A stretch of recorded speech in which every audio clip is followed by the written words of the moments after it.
and take a structure there. Let's make the changes around it.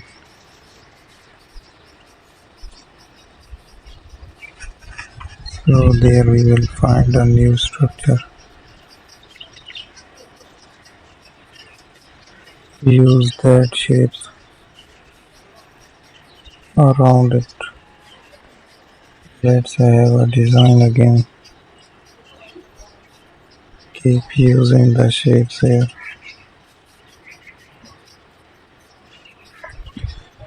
Make a design there. Paints in this way. I will go back to that shape with difference of the color.